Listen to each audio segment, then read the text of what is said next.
जय श्री कृष्णा। राधे राधे भगतजनों, जैसा कि आप सब जानते हैं, आज से माघ मास प्रारंभ हो गया है। यह महीना अत्यंत ही शुभ और पावन है। माघ मास में स्नान, ध्यान, जप और व्रत करने से सभी पापों से छुटकारा मिलता है और मनुष्य स्वर्ग एवं मोक्ष का अधिकारी बनता है। माघ मास में महात्म्य तथा कथा सुनने का विशेष महत्व है। जो व्यक्ति जप, तप, ध्यान, स्नान और व्रत आदि न कर सके तो भी उसे थोड़ा समय निकालकर दिन में किसी भी समय स्नान करने के पश्चात माघ मास का महात्म या कथा अवश्य सुननी चाहिए। दोनों एक ही हैं। प्रतिदिन की एक कथा होगी, एक अध्याय सुनाया जाएगा। मात्र कथा सुनना भी बहुत ही पुण्यकारी है। अब हम कथा सुनेंगे। माघ मास महात्म। प्रथम अध्याय। प्राचीन काल की बात है। अत्यंत पवित्र तीर्थ स्थल श्री नैमिषारण्य क्षेत्र में मुनिजनों ने श्री सूत जी से प्रार्थना करते हुए कहा कि हमें समस्त सुखों और मोक्ष देने वाला माघ मास के महात्म का सुविस्तार वर्णन सुनाने की कृपा करें। अत्यंत प्रसन्नता पूर्वक सूत जी बोले, हे मुनिजनों, तुम धन्य हो, तुम्हारा हृदय भगवान श्री कृष्ण की भक्ति में लीन रहता है। अतः तुम्हें माघ मास का वृत्तांत तथा महात्म्य का वर्णन सुनाता हूँ। सर्वप्रथम माघ मास का विस्तार वर्णन शंकर भगवान ने देवी पार्वती को सुनाया था। अतः इस महाव्रत के कर्णधार स्वयं देवादिदेव श्री शंकर भगवान ही हैं। एक दिवस कैलाश पर्वत पर निवास करते समय देवी पार्वती ने अत्यंत जिज्ञासा पूर्वक तथा भक्ति सहित अपने आराध्य देव शंकर भगवान से निवेदन किया कि हे प्रभु, मुझे माघ मास के व्रत का महात्म्य, पूजन व इसका इतिहास विधि पूर्वक बताने की कृपा करें। देवी पार्वती के भक्तिपूर्ण पवित्र भाव को देखकर महादेव जी अत्यंत प्रसन्न हुए और बोले, हे प्रिय, अति प्राचीन काल का वृतांत है। महाराज दिलीप ने एक विशाल यज्ञ का आयोजन किया हुआ था। यज्ञ के अंत में अनेक ऋषि जनों ने राजा को विशाल यज्ञ के आयोजन के लिए अधिकाधिक आशीर्वाद दिए। नगर निवासियों ने राजा की अधिक से अधिक प्रशंसा की, अनेक प्रकार के आशीर्वाद दिए। यज्ञ के पश्चात महाराजा दिलीप सेना की एक टोली के साथ आखेट के लिए गए। घनघोर जंगलों में निकले तो राजा आश्चर्यचकित रह गए। उन्हें कोई शिकार ही दिखाई नहीं दिया।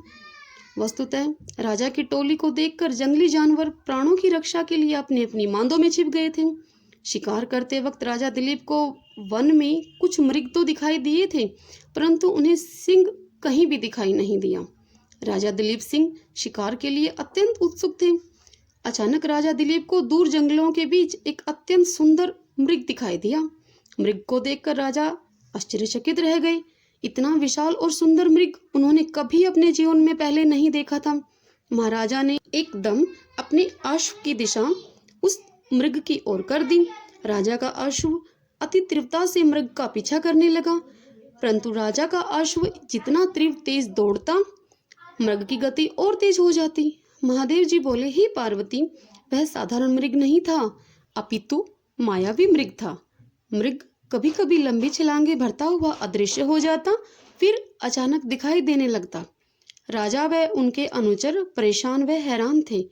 उनके अश्व अत्यंत दुर्गम, आच्छादित तथा कष्टपूर्ण प्रदेशों से अति तीव्र गति सहित उस मृग का पीछा कर रहे थे। पीछा करते करते सायंकाल का समय होने लगा। उस समय एकाएक हिरन गायब हो गया। राजा थक गए थे तथा प्यास से भी चूर चूर थे। राजा तथा उनके अनुचर प्यासे, थके मांदे तथा व्याकुल जलाशय की तलाश में इधर उधर भटकने लगे। अचानक राजा को दूर एक विशाल सरोवर दिखाई दिया। हे देवी पार्वती, राजा तथा उनके अनुचर हर्ष विभोर हो उठे और अपने अश्वों का मुख उस सरोवर की ओर मोड़ दिया। कुछ ही समय में महाराजा दिलीप सरोवर के निकट पहुंचे। प्यास से व्याकुल महाराजा ने अत्यंत सुंदर रमणीक सरोवर देखा। उस जलाशय के चारों ओर छायादार वृक्षों तथा रंग बिरंगे पुष्पों का उद्यान था। जल स्वच्छ, निर्मल तथा पारदर्शी था। सरोवर में रंग बिरंगी मछलियां जल विहार कर रही थी। जलाशय में अति सुंदर कमल के पुष्प खिले हुए थे।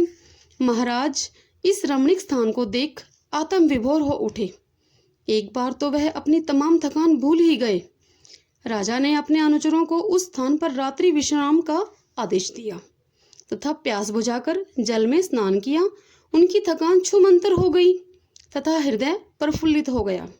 रात्रि के भोजन आदि से पूर्व राजा ने अनुचरों को आदेश दिया कि वह रात्रि में रक्षा हेतु चारों ओर जाल लगा दिए जाएं, क्योंकि डर था कि रात्रि के समय जंगली जानवर अपनी प्यास बुझाने के लिए उस ओर आ सकते हैं तथा कोई भी संकट उत्पन्न हो सकता है। आधी रात्रि के पश्चात जंगली सूअरों का एक झुंड सरोवर की ओर आ ही गया और सैनिकों द्वारा बिछाए गए जालों में फंस गया। राजा के सैनिकों ने अनेक सूअरों को मार गिराया।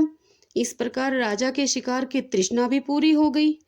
अब प्रातःकाल जब राजा जगा तो फिर वह अपनी नगरी की तरफ चलने की तैयारी करने लगा और वह जाने लगा।